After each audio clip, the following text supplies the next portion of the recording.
AINS news 24 के दर्शकों को नारायण शर्मा का प्यार भरा नमस्कार। दर्शकों, हम लेकर आए हैं छत्तीसगढ़ की विधानसभाओं का चुनावी विश्लेषण, जो संभावनाओं और क्षेत्र की जनता की प्रतिक्रिया पर आधारित है। हम समय समय पर आपको चुनावी विश्लेषण दिखाते रहेंगे। दर्शकों, भारतीय जनता पार्टी ने 2023 के विधानसभा चुनाव के लिए छत्तीसगढ़ में 21 विधानसभा क्षेत्रों के प्रत्याशियों का चयन करके घोषणा कर दी। उन्हीं में से एक है पाटन विधानसभा क्षेत्र, जहां पर भूपेश बघेल मुख्यमंत्री के सामने उन्हीं का भतीजा विजय बघेल चुनाव मैदान में उतारा है। विजय बघेल 2008 में पाटन विधानसभा में भूपेश बघेल को चुनाव मैदान में हरा चुके हैं। और अगर देखा जाए तो 2019 का लोकसभा चुनाव भी भूपेश बघेल अपने विधानसभा क्षेत्र में हार गए थे। जो विजय बघेल हैं वो वर्तमान में सांसद हैं और लगभग 4 लाख वोटों से विजयी हुए थे।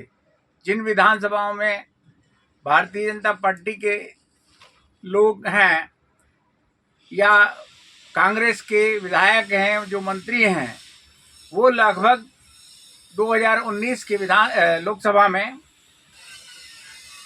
पीछे हो गए थे। जो विधानसभा चुनाव परिणाम में आगे थे, लोकसभा चुनाव परिणाम में पीछे चले गए।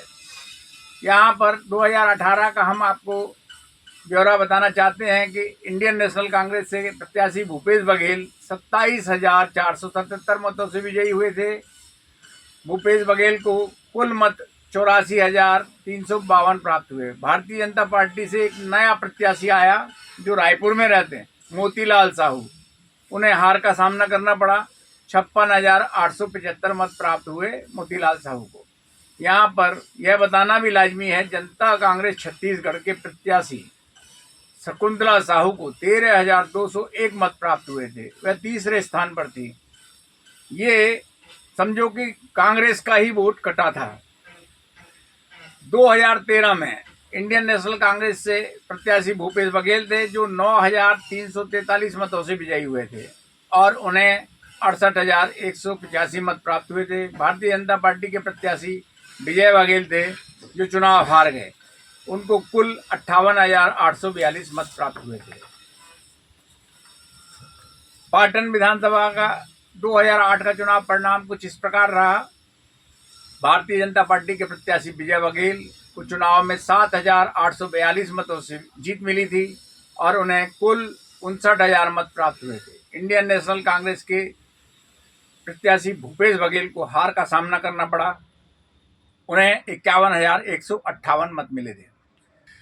2003 के चुनाव में पाटन में इंडियन नेशनल कांग्रेस के प्रत्याशी भूपेश बघेल विजयी रहे 6,909 मतों से। उन्हें कुल 44,217 मत प्राप्त हुए थे। राष्ट्रवादी कांग्रेस पार्टी के प्रत्याशी थे विजय बघेल, जिन्हें चुनाव में हार तो मिली थी लेकिन दूसरे स्थान पर थे। उन्हें 37,308 मत मिले थे।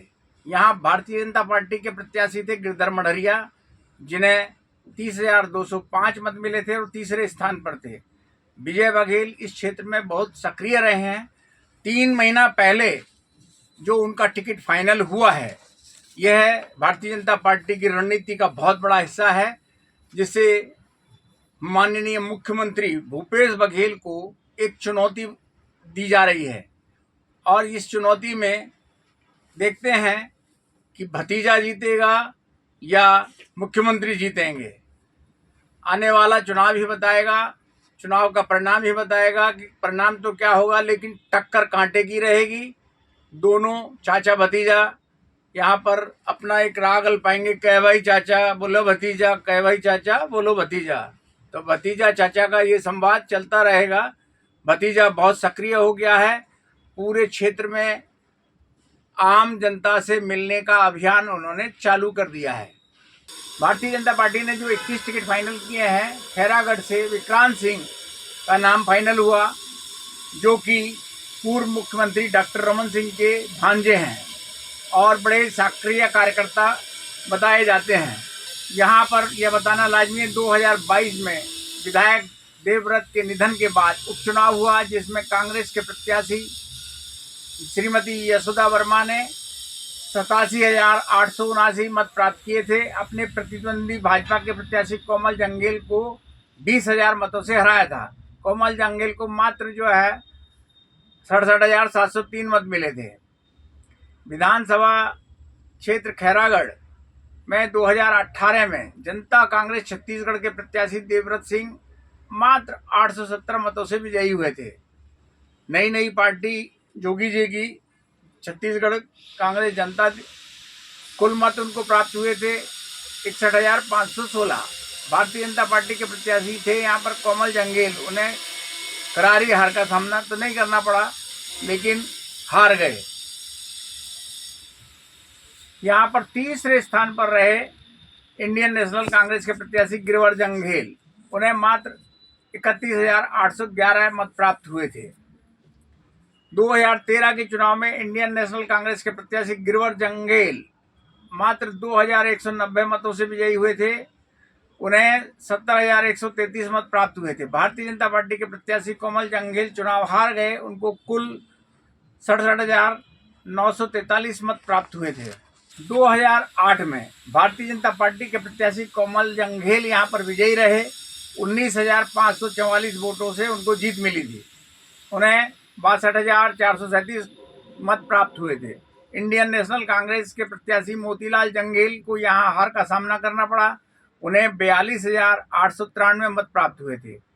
विधानसभा का 2003 का चुनाव परिणाम इंडियन नेशनल कांग्रेस के प्रत्याशी देवव्रत सिंह 17,907 मतों से विजयी हुए। देवव्रत सिंह को कुल मत प्राप्त हुए थे 46,339। भारतीय जनता पार्टी के प्रत्याशी सिद्धार्थ सिंह को यहाँ हार का सामना करना पड़ा। उन्हें 28,432 मत हासिल हुए थे। अब 2023 का जो परिणाम है वो बड़ा चौंकाने वाला होगा, क्योंकि जो प्रत्याशी हैं विक्रांत सिंह, ये बहुत ही सक्रिय कार्यकर्ता हैं और इन्हें जो पार्टी ने चुना है 2023 के चुनाव के लिए, तो ये कांटे की टक्कर होगी यहाँ पर और इनके जीतने की संभावना भी दिखाई दे रही है। अब हम बात करते हैं 2018 के खुज्जी विधानसभा के परिणाम की। यहाँ पर इंडियन नेशनल कांग्रेस की प्रत्याशी छन्नी चंदू साहू 27,497 मतों से विजयी हुई। छन्नी चंदू साहू को कुल मत प्राप्त हुए थे 71,733। भारतीय जनता पार्टी के प्रत्याशी हिरेंद्र कुमार साहू को यहाँ हार का सामना करना पड़ा। उन्हें 44,236 मत प्राप्त हुए। 2013 में इंडियन नेशनल कांग्रेस के प्रत्याशी भोलाराम साहू 8,694 मतों से विजयी हुए और उन्हें 51,873 मत कुल प्राप्त हुए थे। निर्दलीय प्रत्याशी राजेंद्र पाल भाटिया चुनाव हार गए। उनको कुल 43,179 मत प्राप्त हुए। खुज्जी विधानसभा 2008 में इंडियन नेशनल कांग्रेस के प्रत्याशी भोलाराम साहू को विजय प्राप्त हुई। 16,119 वोटों से वो जीते। उन्हें कुल 57,594 मत प्राप्त हुए थे। भारतीय जनता पार्टी के प्रत्याशी जमुना देवी ठाकुर को यहां हार का सामना करना पड़ा। उन्हें 41,475 मत प्राप्त हुए। विधानसभा चुनाव 2003 भारतीय जनता पार्टी के प्रत्याशी राजेंद्र पाल भाटिया को चुनाव में 1,113 वोटों से जीत मिली थी। उन्हें 45,409 मत प्राप्त हुए थे। इंडियन नेशनल कांग्रेस के प्रत्याशी भोलाराम साहू चुनाव हार गए थे। उन्हें 44,296 मत मिले। भारतीय जनता पार्टी ने खुज्जी से 2023 के लिए चुना है श्रीमती गीता घासी साहू को।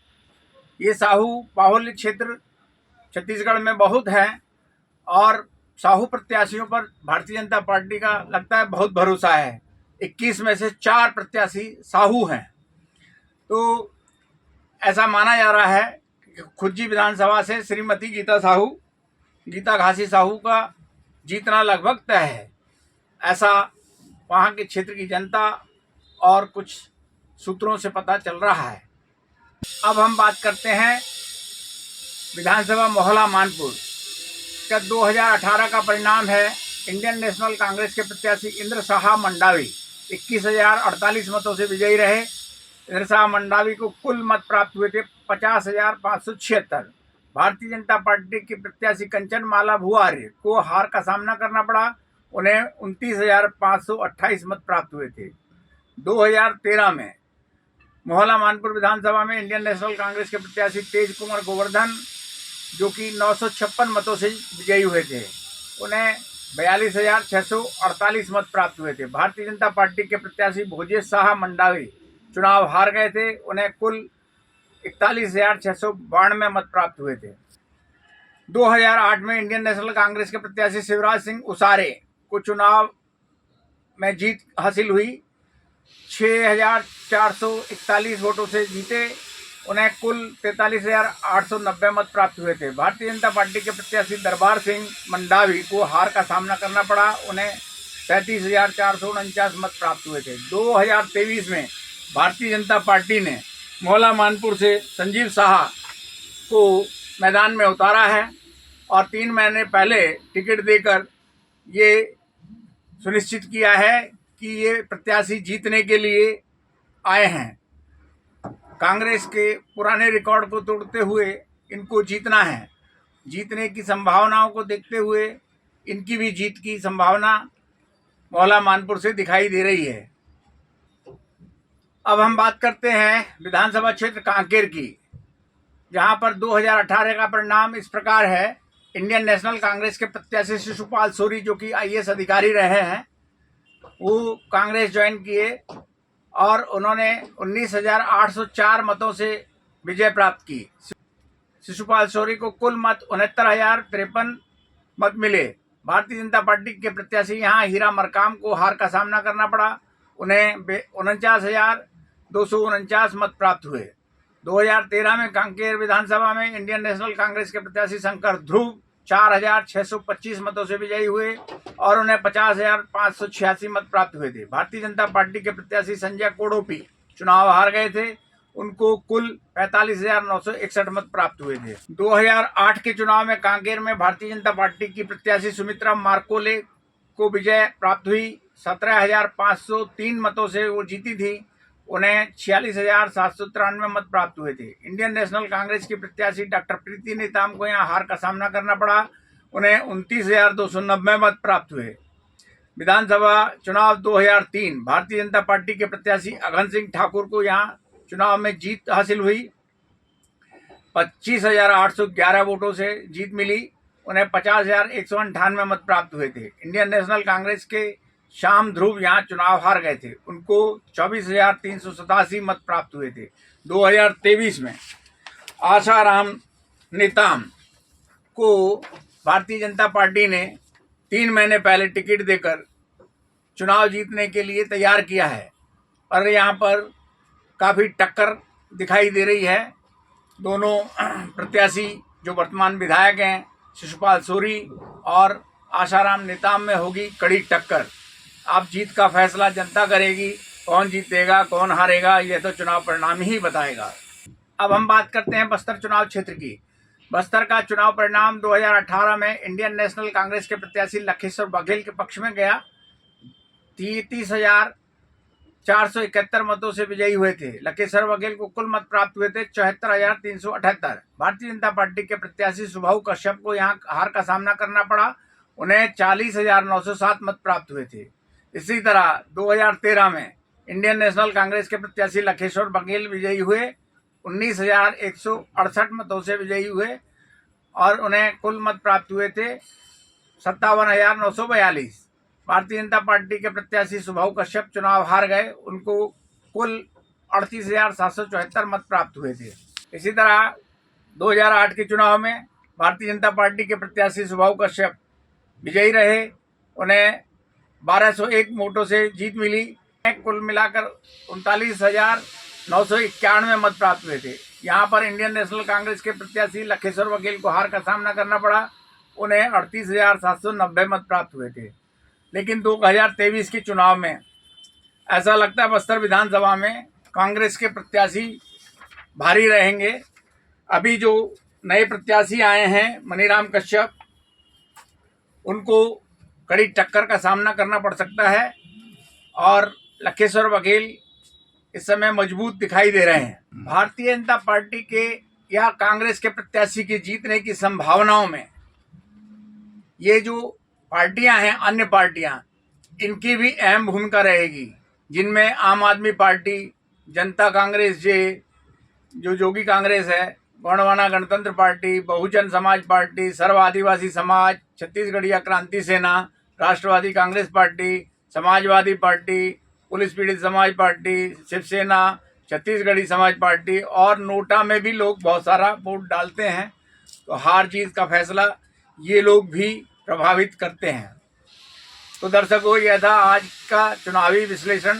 आपसे फिर मुलाकात होगी अगले एपिसोड में। तब तक देखते रहिए हमारा लोकप्रिय यूट्यूब चैनल AINS News 24। हमारे न्यूज़ चैनल को लाइक सब्सक्राइब करना ना भूलें और बेल आइकन का बटन तो अवश्य दबाएं। नमस्कार।